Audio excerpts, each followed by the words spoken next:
What if the secret to the world's most expensive, most intensely flavored steak was deliberately leaving it to slowly decompose for 45 days?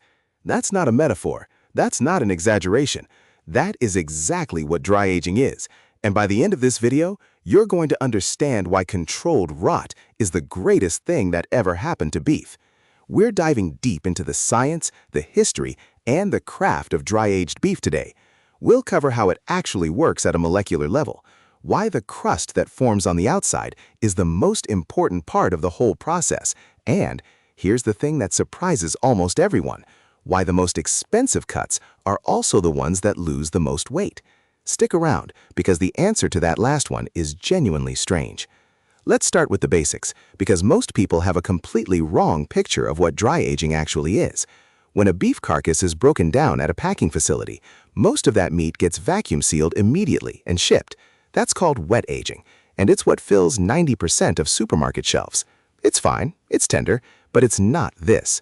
Dry aging means taking a large primal cut, usually a ribeye, a strip loin, or a whole bone-in section, and leaving it exposed to cold circulating air in a humidity-controlled environment for anywhere from 21 to over 120 days. The temperature stays between 34 and 38 degrees Fahrenheit, just cold enough to keep dangerous bacteria from multiplying, just warm enough for something extraordinary to happen inside the meat itself. Here's where the science gets genuinely fascinating. The moment an animal is processed, enzymes that were already living inside the muscle tissue, called proteases and lipases, don't stop working just because the animal is gone. These enzymes start breaking down the long, tough protein structures in the muscle fibers. The scientific term is proteolysis. Basically, your steak is slowly digesting itself from the inside out.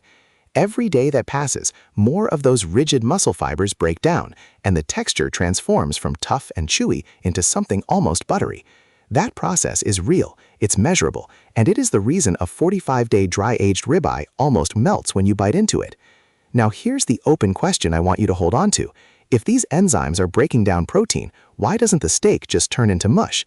The answer has everything to do with temperature precision, and we'll get there. But first, the flavor, because the tenderness is only half the story.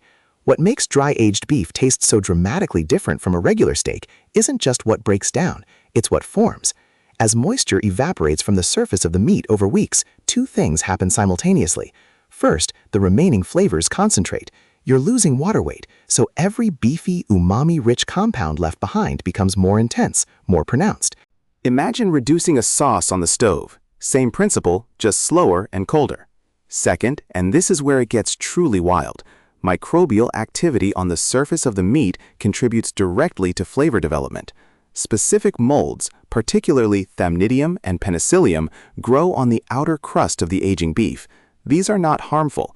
These are the same families of organisms responsible for the complex flavors in aged cheeses like Roquefort and Brie.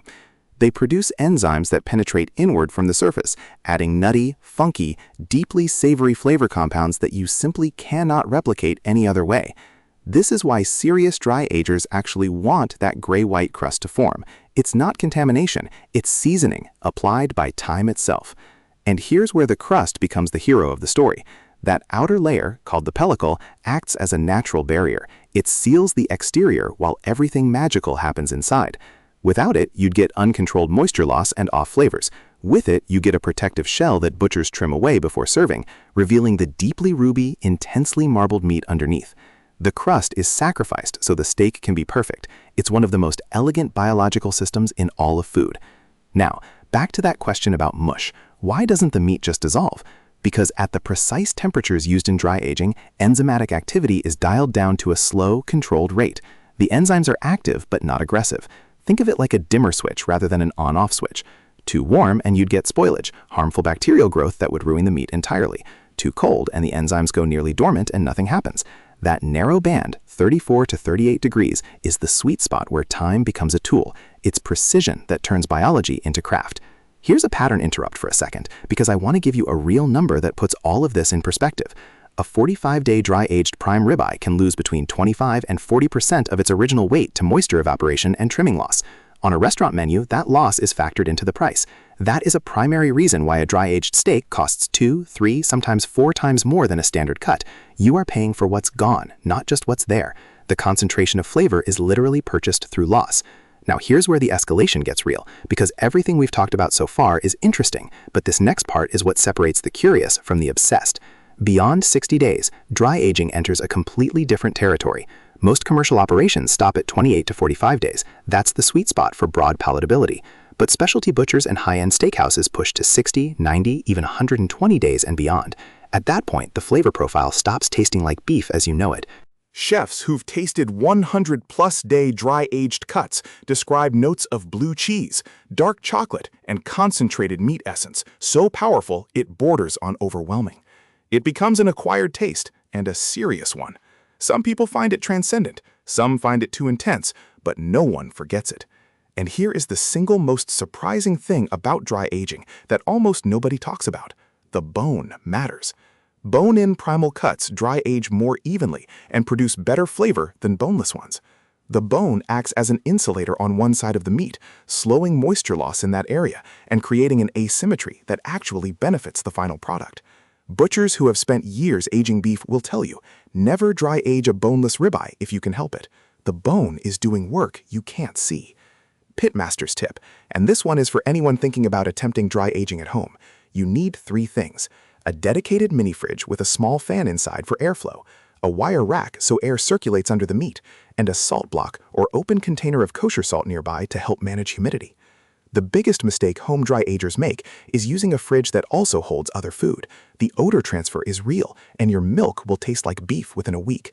Dedicate the space, respect the process, and start with at minimum a 28-day aging period before you cut into it. So here's what we cover today. Dry aging works because internal enzymes break down muscle protein into tender, complex flavor compounds, a process called proteolysis that's happening inside the meat itself. The surface mold isn't spoilage, it's an active contributor to the nutty, funky, deeply savory flavor that makes aged beef unforgettable. The pellicle protects the process, temperature precision keeps it safe, and time is the actual ingredient. Longer aging doesn't just mean more tender. Past 60 days, it means a completely different flavor category altogether. What started as a question about rot ends as an understanding of one of the most sophisticated food processes humans have ever refined. The best steak you'll ever eat isn't just the result of a good animal or a hot grill. It's the result of weeks of patience, precision, and trusting biology to do something extraordinary. Now, I want to hear from you. Have you ever had a dry-aged steak? And if so, how long was it aged? Drop it in the comments right now because I genuinely read every single one. If this video changed how you think about what's on your plate, hit that like button and subscribe so you never miss a bite. And next time on The Meat Authority, we're stepping inside one of the most secretive dry aging caves in the country. You are not going to want to miss that one.